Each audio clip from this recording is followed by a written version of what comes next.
माधुर्य उभारती है।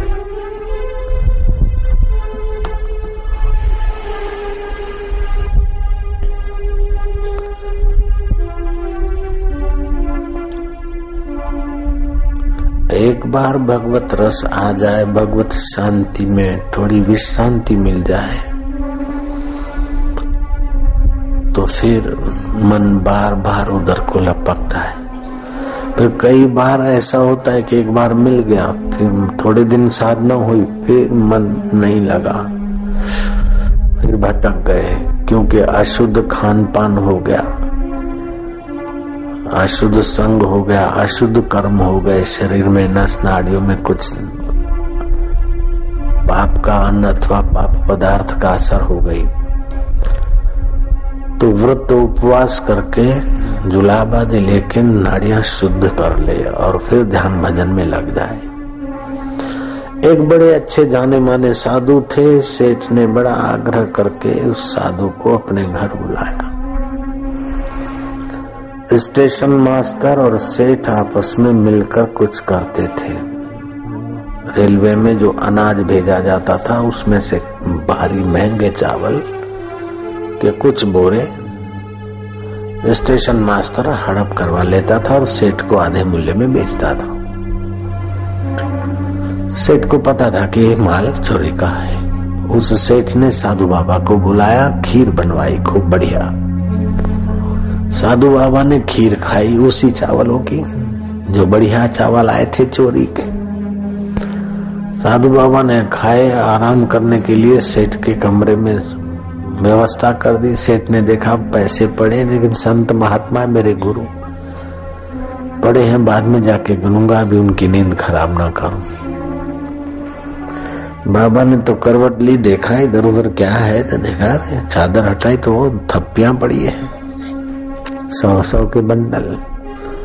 बाबा ने देखा कब सेठ को क्या पता चलेगा, इतने सारे बंडलों में से एक बंडल झोली में रख दिया।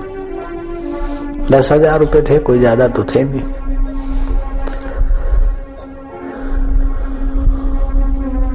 एक बंडल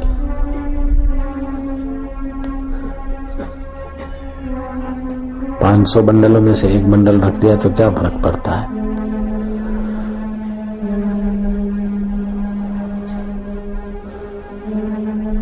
सौ बंडलों में से एक बंडल रख दिया। बाबा ले गए। सेठ ने गिनती किया, अरे अभी गिन के लाए थे, एक बंडल कहाँ गया। दूसरे दिन सुबह नौकरों की घुटाई पिटाई होने लगी। एक एक नौकर की बराबर छनावट होती थी। एक नौकर विशेष जो ज्यादा लग रहा था ऐसा, उस पर तो और ज्यादा कुछ पुलिस को दे और पिटाई करे, रिमांड पे जाए। इतने में वो बाबा आ पहुंचे, क्योंकि सुबह हुआ। बाबा ने देखा कि पेट भारी भारी है, थोड़ा कुछ आजमा फाँक लिया जुलाब, अब खुल के पेट आया। फिर दूसरी बार तीसरी बार आया। जो भी खीर का कुछ हिस्सा था वो सारा का सारा मसाला निकला। बाबा नहाए धोए बैठे पूजा में, तो लगा कि अरे रे रे, मैं साधु बाबा और उसके 10,000 उठा लाया है, मैंने ये क्या कर दिया, क्यों हुआ ऐसा। सोचते सोचते सोचते और हुआ उस समय तो उठा लाया, और अभी अंदर में अच्छा नहीं लगता। पता चला कि उसकी खीर खाई थी, तब खीर खाने के बाद ही मेरी बुद्धि खराब हुई, और ये जुलाब लेकर खीर बीर का सब मसाला निकला, तब मेरी बुद्धि शुद्ध हुई। सेठ जी भागे, उसमें बाबा जी भागे, सेठ के पास आए कि सेठ जी लो ये गड्डी हम ले गए थे। सेठ बोलता, बाबा जी अगर आप ले गए होते तो वापस क्यों देते हैं, आप नहीं ले गए, जरूर किसी नौकरों ने मार के डर से छुपाई हुई गड्डी आपके झोंपड़े पे लाकर दिया है। आप दयालु हैं, उनको बचाने के लिए अपने सिर पर चोरी का इल्जाम ले लेते हैं। बाबा जी हम आपको जानते। बोले तुम हमको नहीं जानते जितना हम तुम्हारे अन्न को जानते हैं। तुम सच बताओ, ये खीर तुमने कहाँ से खिलाई थी मेरे को, इतनी कृपा कर दो। ये तुम्हारी खीर खाई थी, तब से हमारा मन ऐसा हो गया। बोले बाबा जी स्टेशन मास्टर के साथ हमारा सेटिंग है। ऐसे ऐसे वो बासमती चावल भेजते हैं लोग पंजाब से गुजरात, पंजाब से दूसरी जगह, तो फिर कभी कभी नूल बुलिए वो करके कुछ बोरे इधर उधर हो जाते आधे आधे में।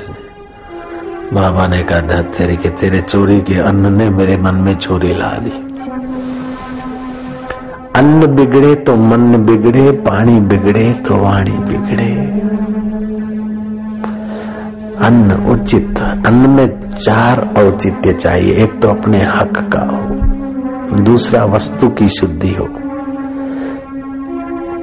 है तो मेहनत का, पसीने का, लेकिन वस्तु है अंडा है, मांस है, मदिरा है। द्रव्य की शुद्धि, धन की शुद्धि, वस्तु की शुद्धि, स्थान और बर्तन की शुद्धि, बनाने वाले की शुद्धि। कोई मासिक धर्म में है अथवा आंसू बहा रहा है या दुखी है तो उसके आंखों के वे उस अन्न में पड़ेंगे। कोई हल्के विचार वाला है तो उसका भी प्रभाव पड़ता है। बनाने के बर्तन कोई झूठे हैं, कौवा कुत्ता झूठा कर रहा है, तभी भी तामसी भोजन हो जाएगा। रामकृष्ण परमहंस केशव चंद्र सेन के घर पैर घुमाने जा रहे थे। घोड़ा गाड़ी में जाते जाते बहुत प्यास लगी। केशव पानी पीना है। गुरुजी अभी मेरा घर आया, गुरुजी अभी आया। चलते गए चलते,